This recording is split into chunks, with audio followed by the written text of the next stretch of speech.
Hello, it's Scott Manley here, and today I am looking at Elite Dangerous once again. It's been a while since Engineers has been released, and I actually hadn't had much time to play it.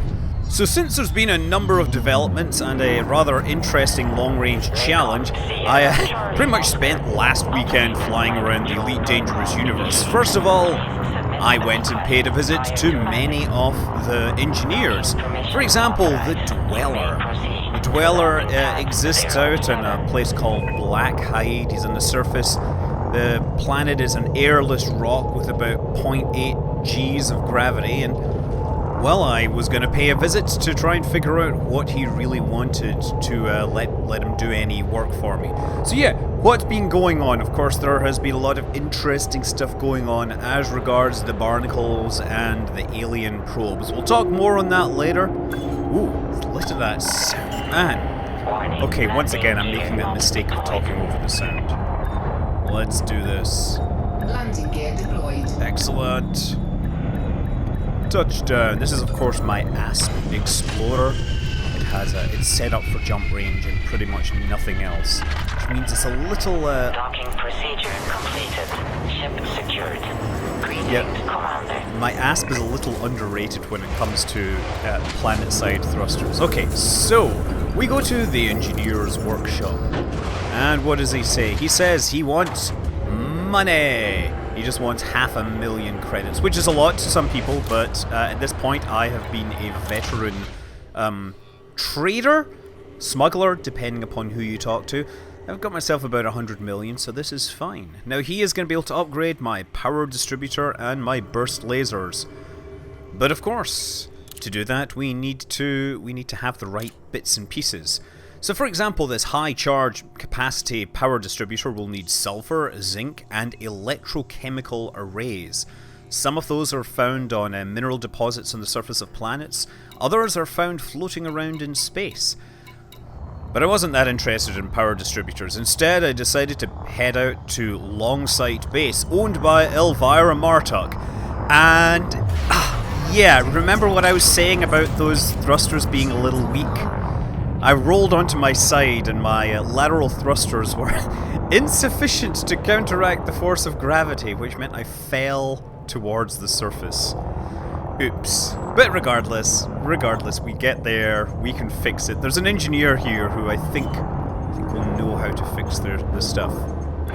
Elvira Martok and Felicity Farseer are two of the early engineers in the game, which lets you modify your frameshift drive. And the frameshift drive is really critical to exploration, so a lot of people really like to pimp that up, because it means you can travel much further in a single jump, which means you can travel further without refueling.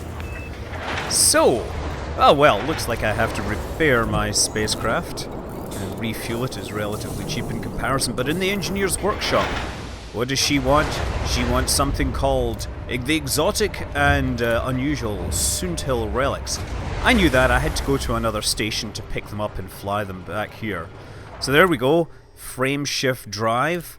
What does she want to do? Well, we have faster FSD boot sequence. Nope. Increased range. Aha.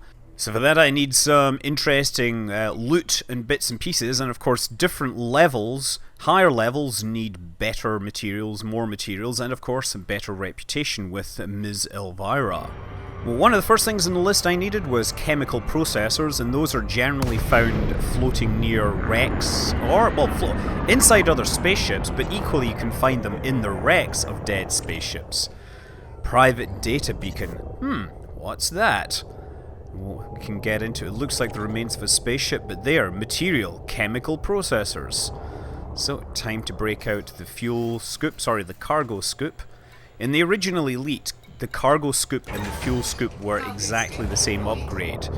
In the modern Elite Dangerous, the cargo scoop is built into every single ship, and the fuel scoop is an extra add-on for those people that really want to get up close and personal with some stars and suck off some nice, sweet fuel to propel them across the stars at thousands of times the speed of light.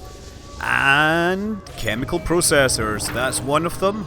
New material discovered. You're going to get a lot of that. There are a ton of different materials and minerals and commodities that you're going to need to basically work with the engineers. Now, materials don't take any space in your cargo hold. You can carry as many of them as you like, and they're shared between your ships. They're just kind of automatically transferred. However, the bad news is you can't buy them anywhere, you can't share them with other people, so the only way to get them is to basically collect them yourself, which can be, of course, incredibly tedious since you're a slave to the random number generator. And it's not just physical materials, in this case the private data beacon. By scanning it, I get new data, and the data is an ingredient to yet another engineer upgrade. Anyway, to unlock Felicity Farseer, you need meta-alloys, which for me meant another visit out to the Pleiades cluster, wherein I found that the Federation are now deploying capital ships to the region. So this one is the FNS Damocles. It was just sitting next to the star, very close to the star. I can't actually remember which star, but if I went and looked around I could figure out which one. Regardless, it is pretty huge, or huge as seems to be the way people are saying it these days. Oh no, there we go. And we got some other people flying around and investigating. Actually, those are NPCs, they're not other people. There we go, FNS Damocles, Federal Defense Navy, RD5. I love the detail on these models. The capital ships look really good. It's a shame this one isn't killing anything right now. Anyway, I went down to the planets to look for meta-alloys, because of course meta-alloys are basically the fruit of the barnacles. The barnacles which have been involved in so many story-related events recently. So I went to my usual coordinates looking for my barnacles so that they could yield me some beautiful barnacle fruit from their spikes. And having landed on the surface, I noticed that they look a little less ripe than they once were. It seems that the interest in the barnacles has led to, well, it's not quite a gold rush, but a meta-alloy rush, which has rendered them barren. We have been over-harvesting these things, I guess. And most of the barnacles I checked out, their spines were broken. They had no fruit for me. And that's possibly why the Federation Navy has moved in, because maybe they're trying to, I don't know, maybe they're trying to protect these things from the careless overfishing, overharvesting that the pilots have done. To the extent that on Merope 2A, I actually find a Federation battlecruiser hovering near the surface. Look, it's one of those things. It's a mile long, and as they say, it appears to be floating in uncannily the exact same way that bricks do not. Now, the reason I knew to find this here, because these are the coordinates of a known barnacle which I have harvested in the past. It's the FNS Thanatos. Whatever it's doing here, I'm presuming it's guarding the barnacle at these coordinates. So let's go and take a look and see if there's anything survive, or if it's guarding them or simply harvesting them from afar. I can just see the barnacle there sitting off slightly to the left of the center of my console there. It sits a bit up on these hills there. Landing gear deployed. Deploying the landing gear to make sure that my velocity is slower, so that if I land a bit heavily I won't get damaged nearly so much. There we go. That looks like a barnacle to me. Let's move in a little closer, and you know what? It looks like these stalks are lit up, like they are fresh and ready for the harvesting. Oh, trespass zone. But it's not marked on the map.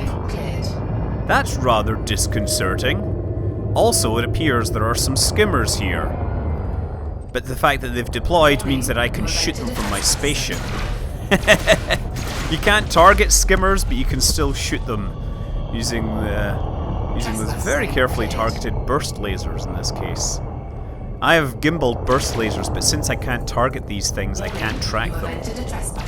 I mean, maybe I can target them, but since I have the lowest quality sensors plugged into this thing, it might be that I simply can't get a target lock on them because everything else is so powerful.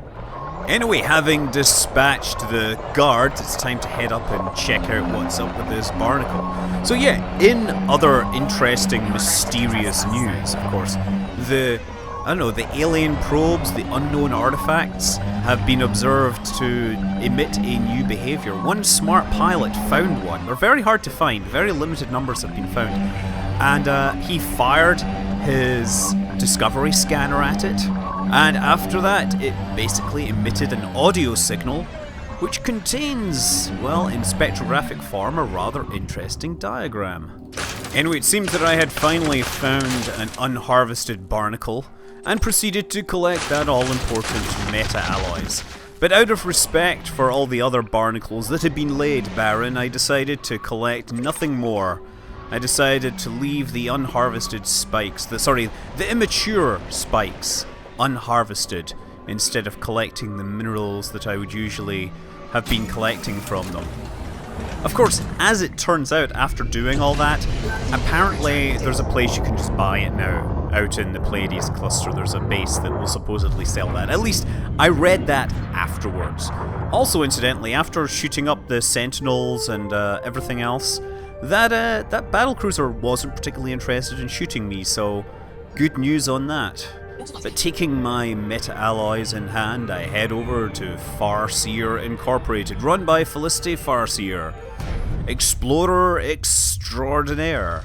She is retired now, and she has hidden herself away on this little moon on Dekiat 6A. While she supposedly wants to keep a low profile, she has gone and built the tallest tower on this planet. In fact, it's the tallest tower I think I've seen anywhere in the game.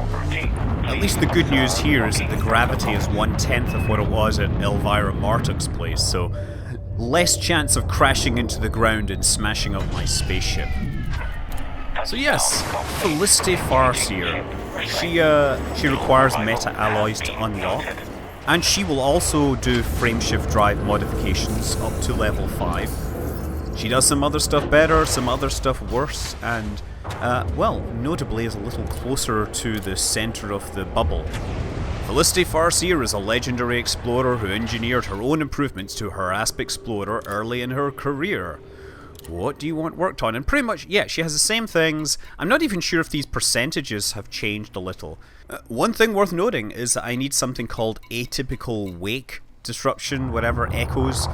And to get these, you pretty much just have to scan wakes from hyperspace wakes from spacecraft as they warp off. So you can just hang around a highly popular station and just watch spacecraft as they leave. And sometimes they will leave wakes which contain very interesting or useful information.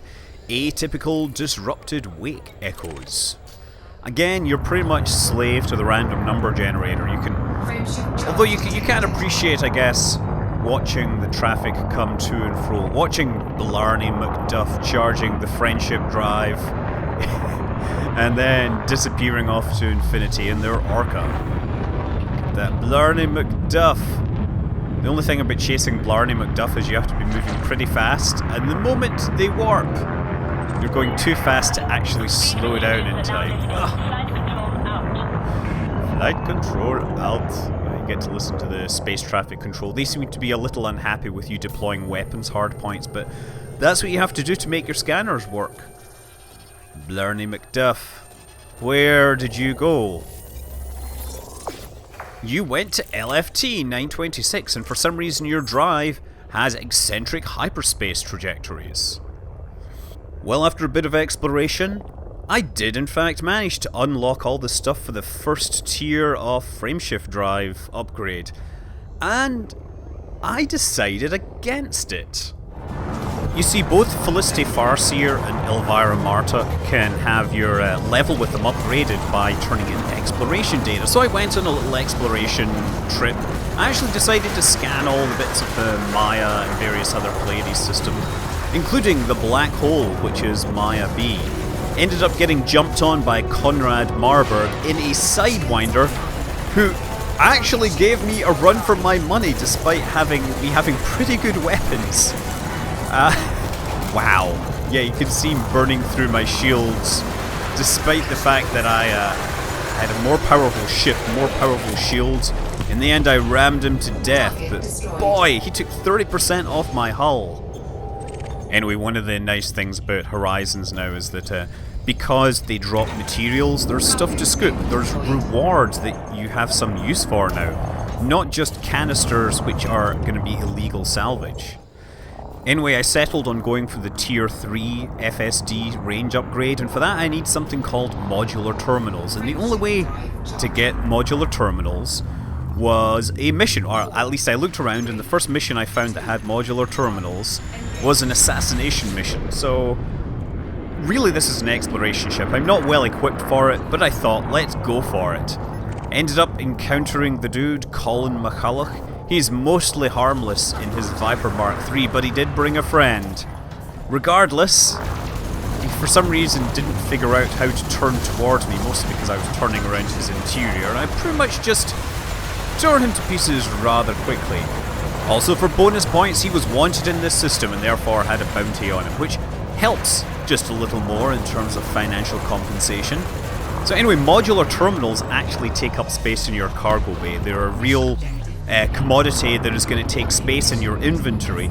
There's quite a few things like this, including stuff that you can only mine from asteroids. So since there's no way to store these commodities, you have to pick them up when you're ready to build your item, and then take them out to the engineer, and only then use them. And then if you have too much, you pretty much have to sell them, throw them away, you can't store them, which is rather frustrating. Especially the stuff from the asteroids, because you either need to fix up your ship for mining, or have a separate mining ship, find them in a belt, mine them, and then transfer them to your ship by swapping them. It could use a whole lot of work, this whole thing. I think the engineer stuff needs a lot of work on the reward system. But after many hours, I have my modular terminals, and it's off to Elvira Martuk one more time. I've given her enough exploration data to get access to grade 3. I can go into my FSD and I can pick one of these mods, and the one I want is increased frameshift drive range. I have it all: strange wake solutions, chemical processors, phosphorus, modular terminals, and now all I need is a bit of luck here. So all these numbers are going to be random, so I do view cost and generate, and we'll see how my drive changes. So it'll increase the mass, it'll increase the power draw, it'll increase or decrease the integrity, and hopefully it'll increase the optimized mass, which by extension will increase the range of this frameshift drive. Let's see what happens. Bing, bing, bing. Oh crap. Oh, not good, not good, not good, not good. Excellent! 28% extra. Oh, but we get an integrity boost. Okay. That nice. Offset. Oh, but my optimized mass goes down by 5%. Poop! Only a 21% increase. Still, a 21% boost on my optimized mass will increase my range by about 6 light years, which will cut a significant chunk off of my grand journey, which I am planning. Yes, the whole reason behind this is a particular community goal, for which will involve a very, very, very long journey. Yes, there are a number of people that have gone to the far side of the galaxy, but some foolish person called Jack decided to take an entire space station, and in the process, or unfortunately, got stuck about 22,000 light years from the main bubble. So, the community goal is calling on pilots to head out and perhaps deliver some power generators, structural regulators, energy grid assemblies, and other miscellany to Jacques Station, and hopefully get some free drinks in the process. I'm not sure what kind of rewards I'll get in the end, but frankly, I'm happy for the excuse to try travelling 22,000 light years. What I find amazing, actually, is that we already have 71,000 tons collected. Considering that even in this spacecraft, which is going to be very fast, it's going to be about 10 hours of flying there with a cargo to deliver anything. Now, to do this, I want to make it as fast as possible. I've got to get rid of every bit of excess mass. So I'm going deep into the unknown, away from human space. I'm not bringing any guns. The guns are gone. I'm going to get rid of the shield generator and replace it with a fuel scoop, and then install a smaller shield generator, because I just need that safety net. There are a few more tweaks to optimize the mass, but in the end I get close to a 39 light year unladen jump range. And as I make this video, or as I record this voiceover, I am several thousand light years from home already, but heading out towards Jacques Station. On the way back, I might pay a visit to the core, because I'll be a little faster. I might be able to take my time. But we'll see what happens. Until then, I'm Scott Manley. Fly safe.